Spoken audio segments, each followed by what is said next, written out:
So I just found out how unimportant I am, and it's devastating. Tier. I'll explain in a minute. Welcome back to OG's Danger Show.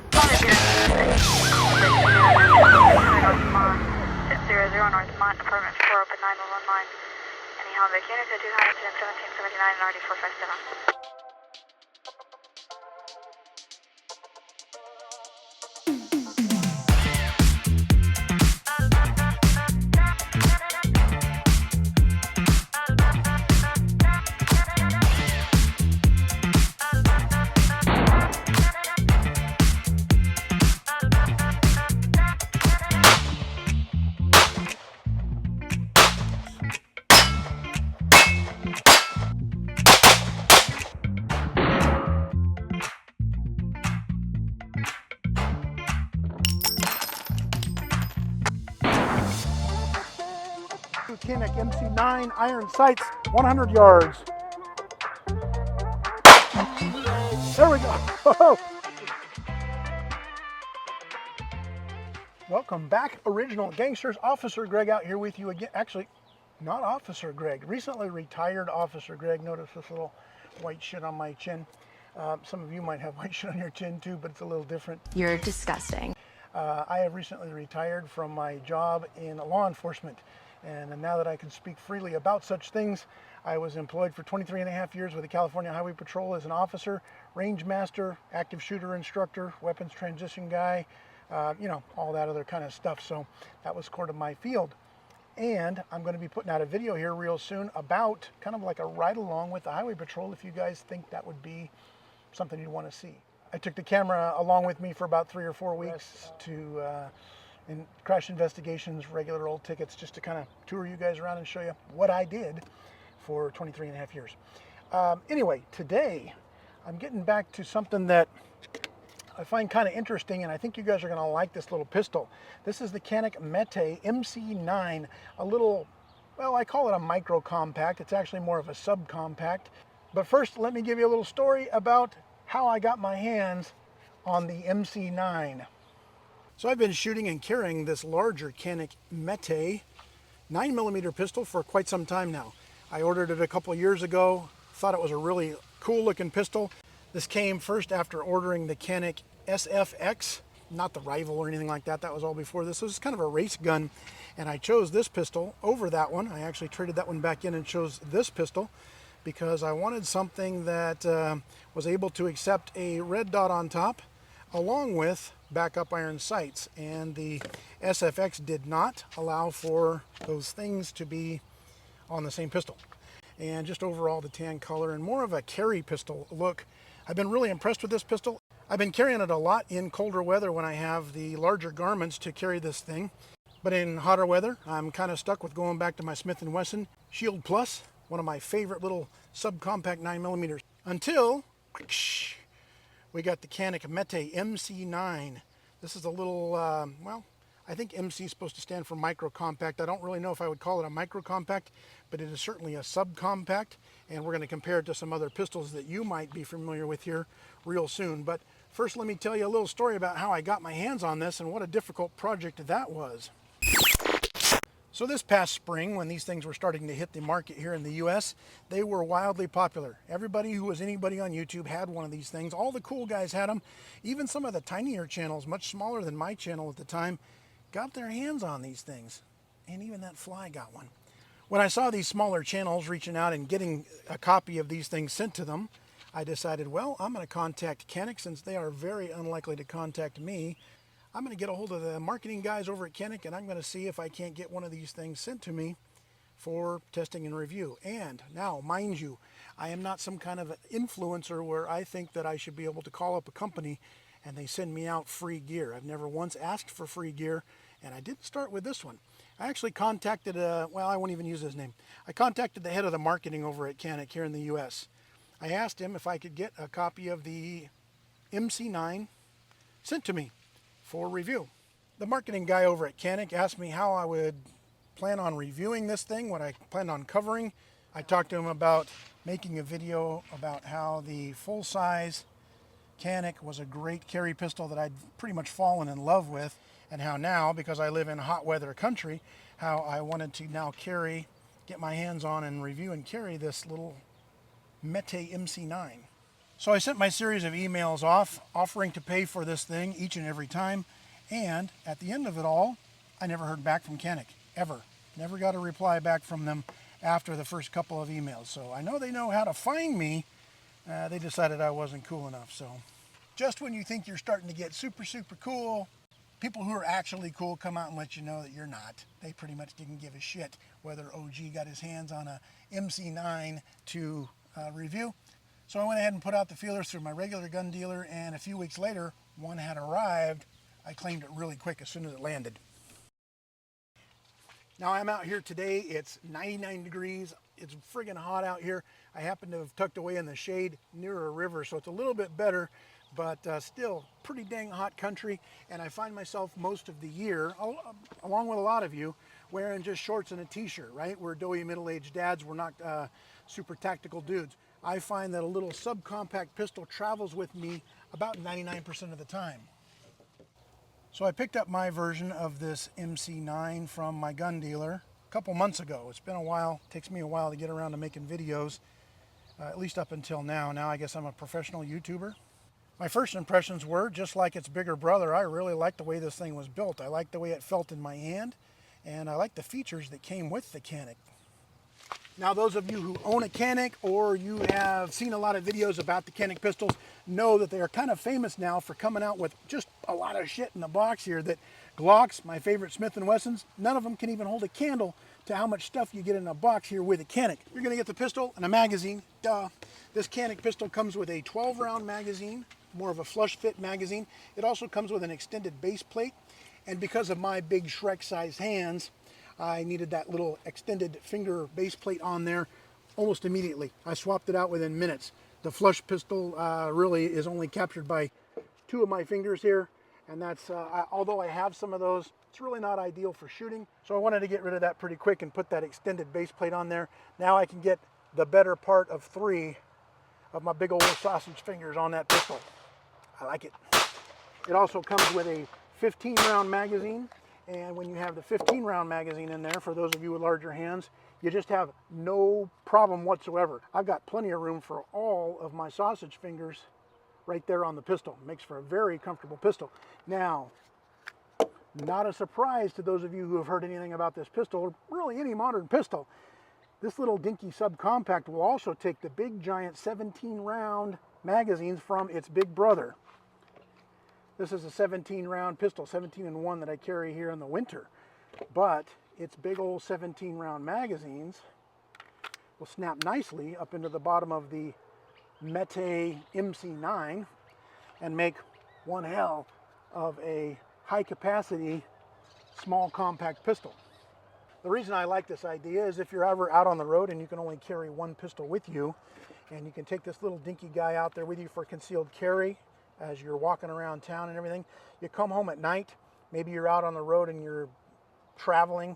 I travel often with just one pistol available to me.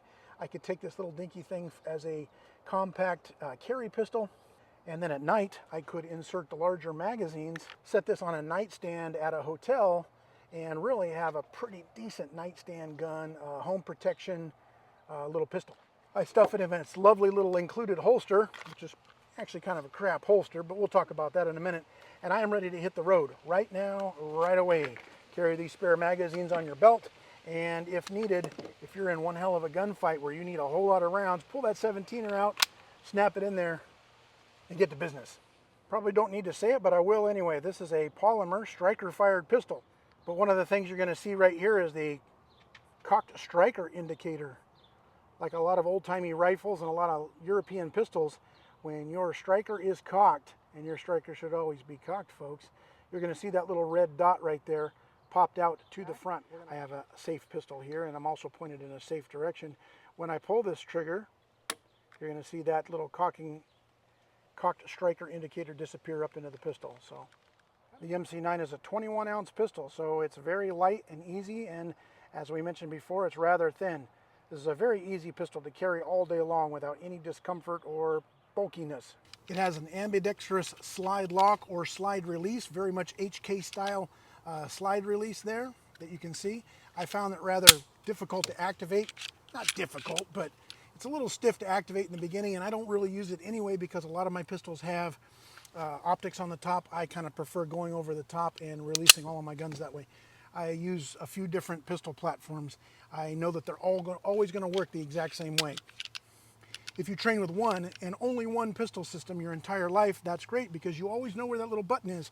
I have quite a few different pistols that I carry regularly, both on duty and off duty, and all the little buttons and magazine releases, slide releases are in different places, so I prefer, if I can, just to reach over the top. That's just my method. I don't know. You guys don't have to like it.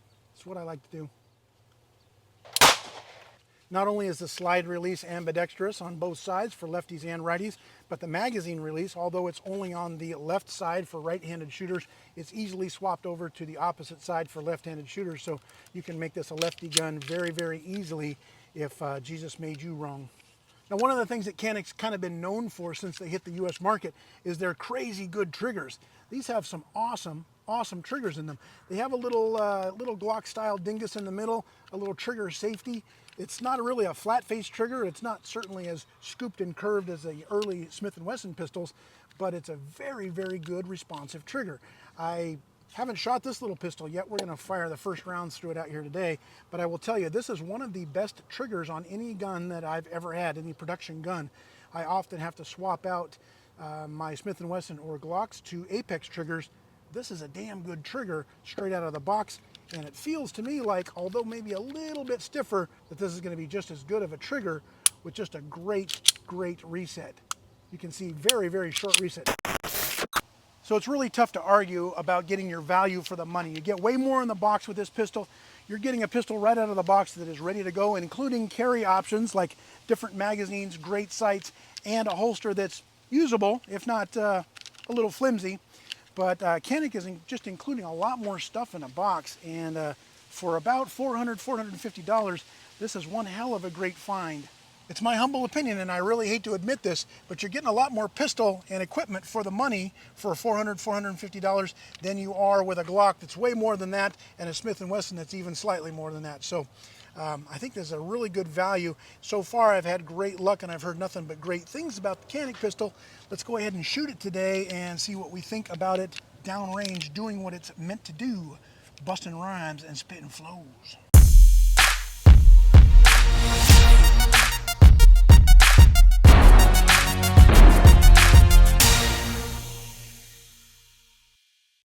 There's our bad guy hiding in the weeds. This target is in no way from my previous agency. Just happens to look a lot like it. Let's go ahead and try and put the first group up there on the square, up on the top left corner, just for accuracy, and see how we can do, and then we'll work away at our bad guy there in the middle. Okay, first 10 rounds with the Canik MC9. We have the flush fit 12-round magazine in there first. One in the pipe. You can see our loaded chamber indicator is popped up, as well as our cocked striker. Let's go ahead and put some rounds in that target.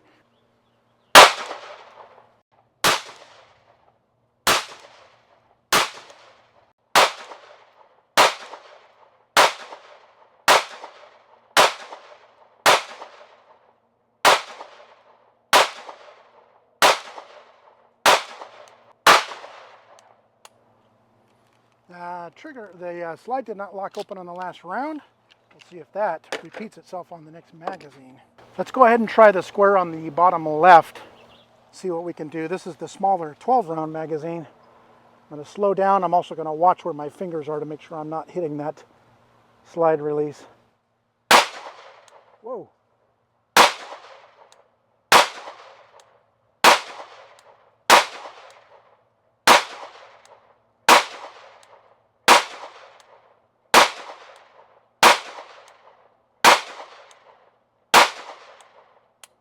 So on both of these magazines, the, what is this, a 12-rounder and the 15-rounder, slide did not lock open on the last round. I don't think, based on where I'm holding this pistol and how it fits in my hand, it doesn't appear that I am in any way riding that slide release. That's been my problem in the past. I know with the Shield it was, small guns, big hands. We're going to give it a try, paying some special attention to our hand placement. See if we can't fix that. That's a no bueno item. But so far I'm pretty impressed with the accuracy at 10 yards.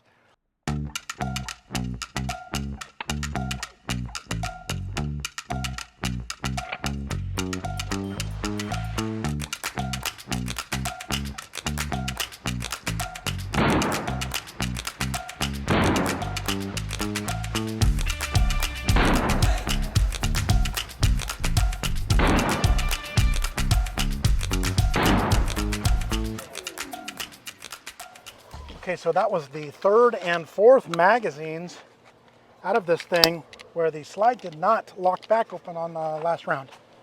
It's not a deal breaker. I obviously knew when it was empty. I didn't try and end up with a dead trigger. It wasn't counting in my brain.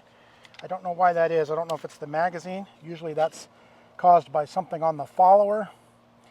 A little ledge there on the follower in the corner of the magazine is supposed to trip that and lock that slide back. So perhaps if I'd gotten one of those free YouTube versions, they would have worked just perfectly, as everything is that is sent out to YouTube clowns. All right, time to load them up, back up again. Let's see what we can do. A little more combat accuracy, just kind of a drawing from the holster, giving a couple rounds to the body and one to the face. Okay, 2 to the body, 1 to the face. Typical failure to stop drills. Let's give it a try. We're about 7 yards away this time, more like bad breath distances, more like a Walmart parking lot, somebody coming up to you and assaulting you out there, and you drawing your concealed carry pistol.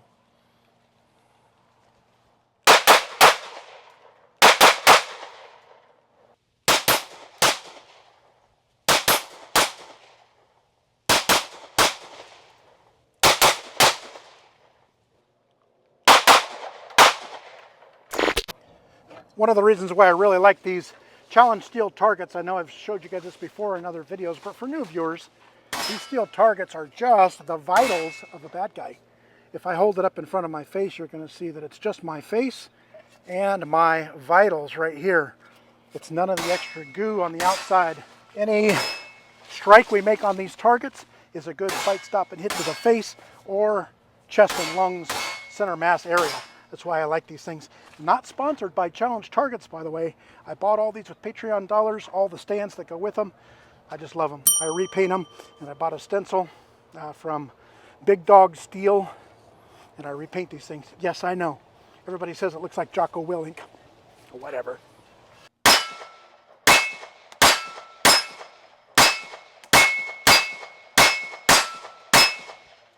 I like it.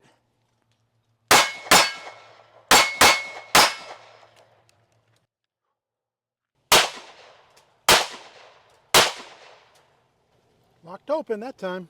Okay, that's about our 6th or 8th magazine where the slide has been locking back each and every time. So I think whatever that problem was we were having up front has fixed itself. Good times. Okay, so I put one of the challenge steel targets down on the safety road here at 100 yards. Lasered it out at 100 yards, shooting back to the car here. And then also once I got back here, I lasered it out. You can see it down there, down the road, past the little shady tunnel. I'm going to set you guys up here on the tripod, looking down range there. You're looking at 100 yards away. Just want to do this live so that everybody will be able to see it. That is 100 yards away. I didn't bring my, of course you always forget something when you go to the range. Well, I forgot the bases to my challenge target. I have the stands, I have the targets, but I don't have the metal base. Of course. It's packing into a trunk instead of my truck. So with iron sights, Canik, I have not put the hollow sun on it yet. It's got iron sights still. And remember, I was a little off here at 10 yards. I plan on probably being way off at 100 yards. But we're going to give it a try just to see what it'll do and see if I can make that hit at 100 yards. Let's give it a try. 100 yards, Canik MC9 iron sights.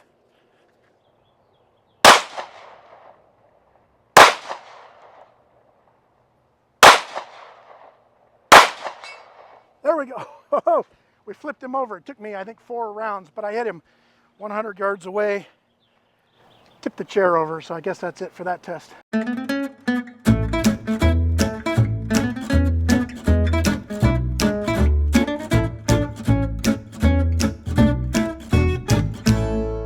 Okay, this was set up just like this in a little kid's chair. Looks like we hit the kid's chair once here in the seat. And then, I don't know, I think we missed a couple more rounds because I think it took us 4 rounds, but, well, bam! We nailed him right in the forehead and tipped the chair over from 100 yards away. Yacht! All right, I thank you guys for sticking with me out here today. It's super, super, super hot, so I hope you were somewhere cooler than I was. But I actually had a good time trying this little pistol out, even though it's miserable hot. So I hope you guys like it. If you want to help support the show, you can do that through the Patreon link down here in the description section, Patreon. You can also buy merch directly below this video, all the little t-shirts, stickers, and travel mug that are down there. Anything you buy from down there not only makes you look badass and keeps all of the hot chicks away from you, but will absolutely help OG's Danger Show with a couple of dollars every time you make a purchase. And then the last way is, if you'd like to, right down below this video, there's what we call a super thanks. It's like the annoying little tip thing down at the coffee shop that the little youngsters are always handing you on the iPad.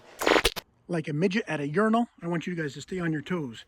Stay armed whenever and wherever you can. And until next video, OG out.